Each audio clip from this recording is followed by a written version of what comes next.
बसंत रथ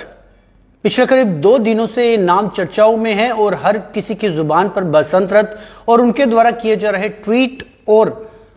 public domain में डाली जा रही जानकारी को लेकर लगातार चर्चाओं के बाजार गर्म है। और इस समय की बड़ी खबर यह आ रही है कि बसंत रथ भाजपा में शामिल हो चुके हैं।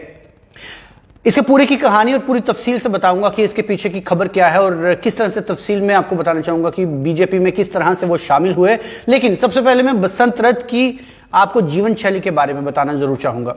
बसंत रथ जो कि अक्सर अपनी टिप्पणियों को लेकर विवादास्पद टिप्पणियों के लिए तो जाने ही जाते हैं, लेकिन इसके अलावा जो अपना उनके बात करने का तरीका है, काम करने का तरीका है और लोगों से जो उनका व्यवहारिक एक रिश्ता है वो भी एक अजीब सा रहता है। उनकी हर एक बात में एक डबल मीनिंग जो है वो जरूर निकल कर आता है। जिस तरह से 25 जून यानी परसों जब उन्होंने अपना रेजिग्नेशन फाइल किया तो उसमें उन्होंने टाइम जो निर्धारित किया था उसमें साइनिंग में उसके नीचे उन्होंने लिखा था कि 25 जून को 4:20 पर उन्होंने साइन किए हैं। अब थिंक टैंकर्स ये भी मान रहे हैं कि उसके जरिए वो 4:20 को सेक्शन 420 के जरिए भी कुछ कहने का प्रयास कर रहे थे। इसी तरह की टैक्टिक्स जो है वो यूज करते रहते हैं, जिस वजह से 2020 में भी वो अपने ही जो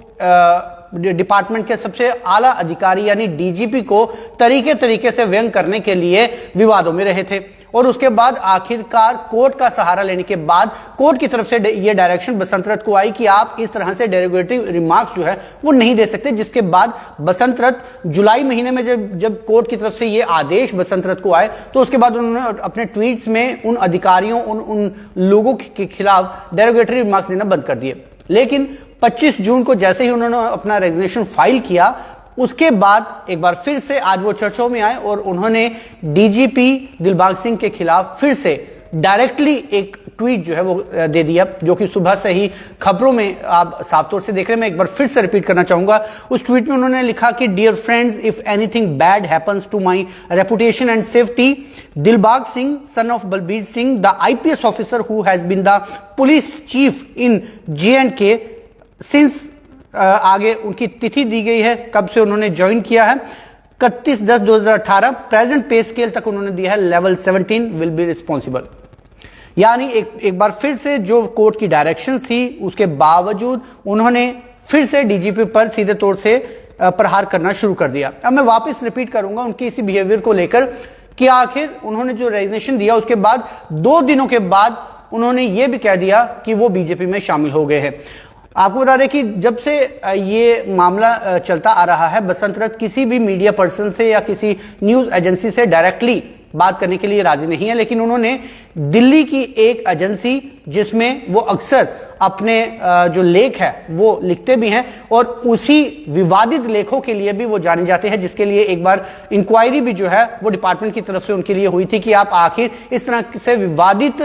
जो पब्लिक अपने लेख है वो क्यों देते हैं उन एजेंसीज में। उसी एजेंसी को एक्सक्लूसिव बातचीत में उन्होंने ये माना है बसंत रथ ने कि उन्होंने भाजपा में वो शामिल हो गए हैं और उन्होंने बीजेपी में शामिल होने के लिए अपनी वजह भी बताई है। आपको बता दें कि इस न्यूज एजेंसी के मुताबिक उनसे बातचीत के दौरान बसंत रथ ने बोला कि वो अपनी पॉलिटिक्स से हटने के लिए और उन्होंने अब भाजपा में शामिल हो गए हैं। और इसके लिए जो उन्होंने पर्टिकुलर वर्ड यूज किए उसमें उन्होंने बोला है, I have put my career and my entire reputation at stake but I am not looking for votes in Jammu and Kashmir, my people are my family. इस चीज के साथ ही उन्होंने इस बात को भी माना है कि वो भाजपा में शामिल हो गए हैं। इस तरह का दावा इस न्यूज एजेंसी का है जिन्होंने एक्सक्लूसिव तरीके से बसंत रथ के साथ बात की है। इसके अलावा इस एजेंसी ने जब उनको क्रॉस क्वेश्चन ये किया है कि आप जिस तरह से आपका टेन्योर रहा है, 20 साल की आपकी नौकरी रही है और इस 20 साल की नौकरी के दौरान जो आपके रिश्ते देखे जाएं, जिस पॉलिसी की तरफ आप जा रहे हैं, तो आपको क्या लगता नहीं कि यदि आप बीजेपी का दामन थामेंगे तो उसके लिए लोग आपसे खफा हो सकते हैं, क्योंकि जम्मू कश्मीर में आप कश्मीर सेंट्रिक जो है वो उसमें उस पॉलिटिक्स में इन्वॉल्व होना चाहते हैं और वहां पर बीजेपी को बहुत ज्यादा पसंद नहीं किया जा रहा। तो उसके जवाब में उन्होंने ये चीज लिखी है जो कि मैं आपको लास्ट में ये लाइनें फिर याद करवाना जरूर चाहूंगा। I have a right to be heard. I am here till 2040 and I will likely to serve the people. Ask me this question in March 2014। उन्होंने बताया कि वो जम्मू कश्मीर में, क्योंकि उड़ीसा के 2000 बैच के आईपीएस ऑफिसर है, 1972 इनका जन्म दिवस है, और उड़ीसा के भुवनेश्वर के पूरी गांव के पीपली, एक छोटे से कस्बे के रहने वाले हैं बसंत रथ। और इन्होंने जब इनसे ये क्वेश्चन किया गया कि आखिर यदि आप बीजेपी में शामिल होंगे तो क्या आपको लोगों का सपोर्ट मिल पाएगा, खासतौर से कश्मीर के लोगों का, क्योंकि आप वहीं पे फोकस्ड अपना जो विजन है वो रखते हैं। तो उन्होंने कहा कि मैं जम्मू कश्मीर में 2040 तक के लिए हूं और मुझे 2040 तक अपने लोगों को सर्व करना है, और मैं इस क्वेश्चन का जवाब जो है 2040 के बाद दूंगा। हालांकि वो यहीं पे नहीं रुके, उन्होंने किसी भी पॉलिटिकल पार्टी का नाम लिए बिना उन्होंने कहा कि जो भी पॉलिटिकल पार्टियां बीजेपी पर इस समय अपनी बंदूक ताने खड़ी हैं या जो निशाना साधती रहती है, तो मैं उनसे ये जरूर कहूंगा कि एक पॉलिटिकल पार्टी जो कि जब कश्मीर में इंसर्जेंसी चल रही थी, तो वो खुद नेता, जो उस पार्टी के बड़े नेता जो हैं, जो इशारा फारूक अब्दुल्ला की तरफ था, कि वो खुद तो लंदन जाके बैठ गए थे, और उन्होंने जब अपने बेटे को यहां पर जूनियर फॉरेन मिनिस्टर बनाना था, तो वो बीजेपी की मदद के बिना वो ये काम नहीं कर सकते थे। और दूसरी तरफ जो दूसरी पार्टी है, उसके लिए भी उन्होंने बोला कि जब उन्होंने खुद मुख्यमंत्री बनना था, तो तब भी वो बीजेपी से हाथ मिलाने से गुरेज नहीं करते हैं। तो ऐसे में ये दो पॉलिटिकल पार्टियां जब खुद फायदा और मुफाद लेने के लिए बीजेपी से हाथ मिला सकती हैं, तो अब जब उनका मुफाद और फायदा खत्म हो गया है, तो वो इस तरह की जो व्यंग करते हैं तो वो सूट नहीं करता, क्योंकि एक नजर से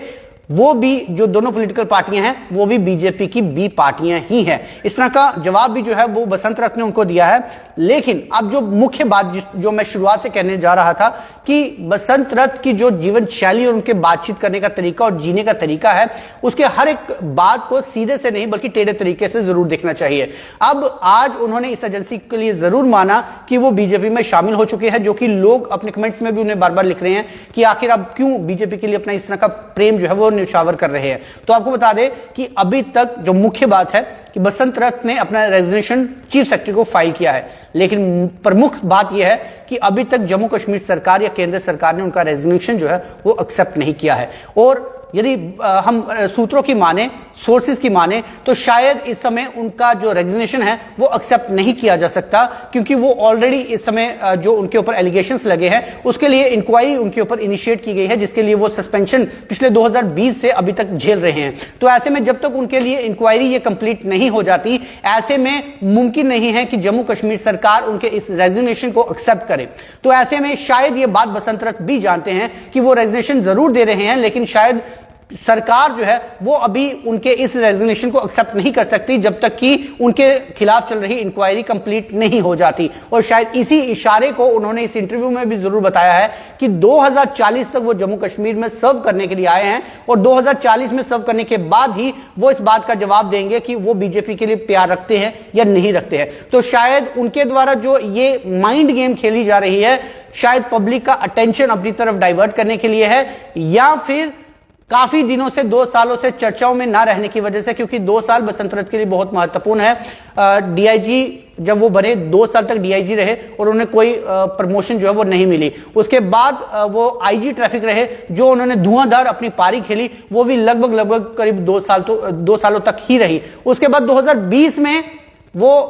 उन्हें सस्पेंड किया गया, और अब उस सस्पेंशन को भी करीब 2 साल पूरे होने को है। तो ये 2 साल उनके जीवन में बहुत महत्वपूर्ण रहते हैं, और शायद अब 2 साल का अरसा पूरा हो गया था, तो शायद इन चीजों की वजह से वो एक बार फिर चर्चा में जरूर आए। लेकिन अभी आपको बता दें कि अभी तक सरकार ने उनका रेजिग्नेशन एक्सेप्ट नहीं किया है। और यदि हम आपको थोड़ा सा समय के पीछे ले जाए, तो शाह फैजल, जो कि अपना रेजिग्नेशन फाइल करने के बाद, कश्मीर में सियासत करने के बाद वापिस आज अपनी जॉब कर रहे हैं, क्योंकि उनका रेजिग्नेशन एक्सेप्ट नहीं किया गया। तो ऐसे में बसंत रथ द्वारा सिर्फ चर्चाओं में आने से, रेजिग्नेशन देने के बाद, बीजेपी का दामन थामने के बड़े दावे करने के बाद ऊंट किस करवट बैठता है वो किसी को नहीं पता। फिलहाल आप जुड़ रहे व्यू स्टूडियो न्यूज के साथ।